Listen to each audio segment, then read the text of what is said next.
DRG Kids। कहानी चुड़ैल बहू। विलासपुर नामक गांव में सुशीला नाम की एक विधवा औरत रहती है। उसके नमन और अमन नाम के 2 बेटे थे। नमन और अमन की शादियां हो चुकी थी और सुशीला के दिन आराम से बीत रहे थे। उसकी बड़ी बहू आशा बहुत ही पढ़ी लिखी और अमीर खानदान से थी, इसलिए वह घर के कामकाज करने में ज्यादा रुचि नहीं लेती थी और हमेशा छोटी बहू सीमा को ही काम बताती रहती थी।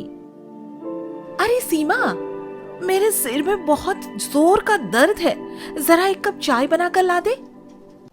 दीदी, पहले मैं माँ जी को खाना दे दूं, फिर उसके बाद आपके लिए चाय बना दूंगी। अगर उस बुढ़िया को थोड़ा लेट खाना मिलेगा तो वो मर नहीं जाएगी।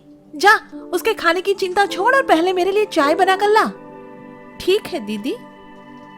बड़ी बहू आशा की यह बात सुशीला भी सुन लेती है और उसे बहुत दुख होता है।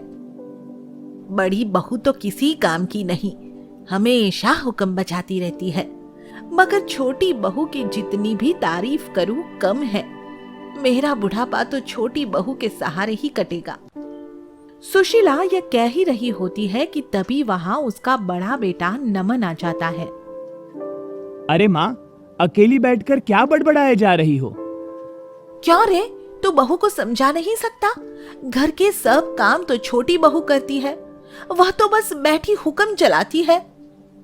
अरे माँ, आशा बड़े घर की बेटी है, उसे हुक्म चलाने की आदत पड़ी हुई है, तो भला इसमें मैं क्या कर सकता हूँ? ठीक है बेटा, मैं समझूंगी कि मेरी एक ही बहू है और वह है सीमा। मेरी कितनी सेवा करती है बेचारी। सुशीला का छोटा बेटा अमन भी अपनी पत्नी सीमा की तरह ही सीधा सादा और दयालु था।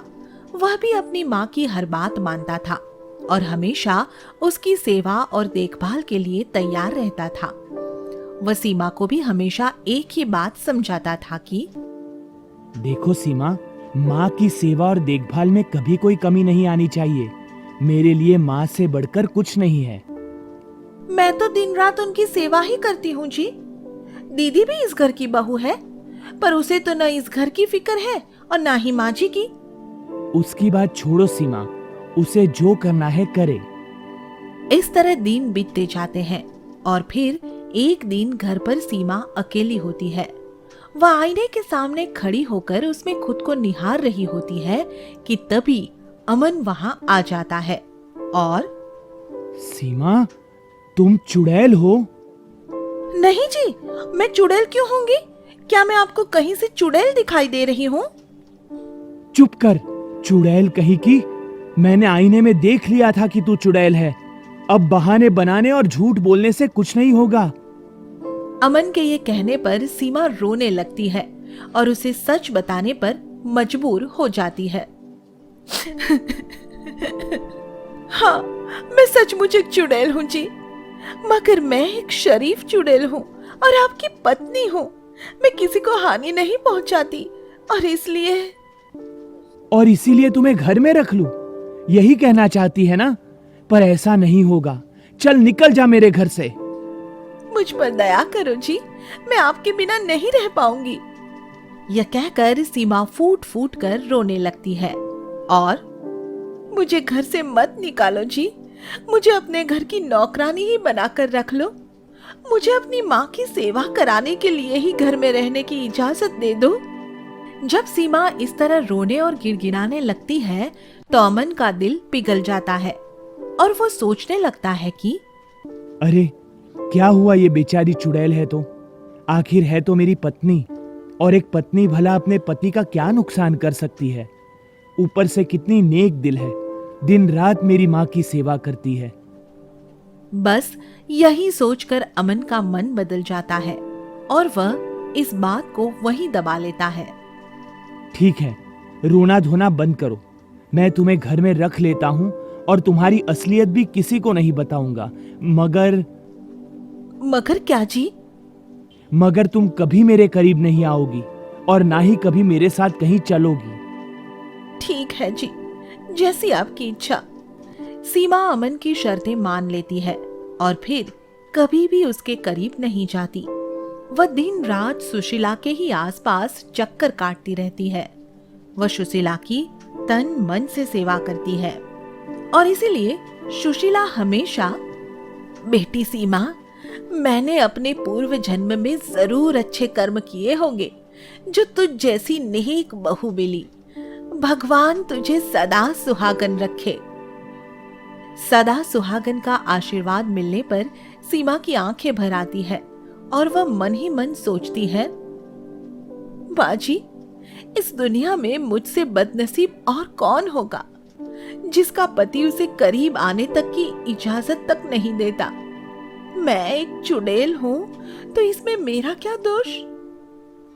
मन ही मन यह सोचते हुए सीमा अपनी आंखों से आंसू पोंछ लेती है और फिर खुद को संभालते हुए काम में लग जाती है।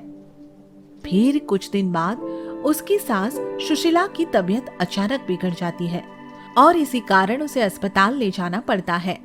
अस्पताल में डॉक्टर सुशीला के इलाज के लिए तुरंत पैसे जमा कराने की बात करता है तो सीमा को उस पर गुस्सा आ जाता है और फिर, तू डॉक्टर है या जल्लाद? देखता नहीं मेरी सास मर रही है और तू उसका इलाज शुरू करने की बजाय पहले पैसे जमा कराने पर अड़ा है। तुझे तो आज मैं मौत के घाट उतार कर ही दम लूंगी।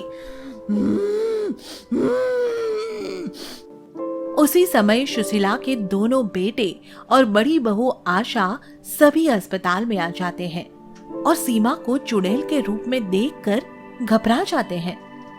सीमा, ये क्या है? तुम्हें ये अपना असली रूप दिखाना जरूरी था क्या? जल्दी से इस रूप से बाहर आओ और यहाँ से दफा हो जाओ। अमन के कहने पर सीमा अपने चुड़ैल रूप से बाहर आ जाती है और फिर सब उसके खिलाफ बोलने लगते हैं। और अमन, अब तो तुझे मेरे घर से जाना ही पड़ेगा चुड़ैल। अब मैं तुझे और अधिक बर्दाश्त नहीं कर सकता। जा, दूर हो जा मेरी आंखों के सामने से। बहू कहीं नहीं जाएगी। अरे वह तो चुड़ैल होकर भी तुम सबसे बेहतर है। उसमें इंसानियत है और तुम सब इंसान हो, मगर फिर भी तुम्हारे भीतर इंसानियत नहीं है। सुशीला की यह बात सुनकर सभी के सिर शर्म से जमीन में गड़ जाते हैं और सीमा रोती हुई बाहर की तरफ भागने लगती है, मगर तभी वहां एक सन्यासी आ जाता है। ठहरो बेटी, तुम कहीं नहीं जाओगी। तुम्हारे जैसे दिल और दयालुता वाली नेक लड़की कभी चुड़ैल हो ही नहीं सकती। मैं अभी तुम्हें चुड़ैल की योनि से मुक्ति दिला देता हूँ।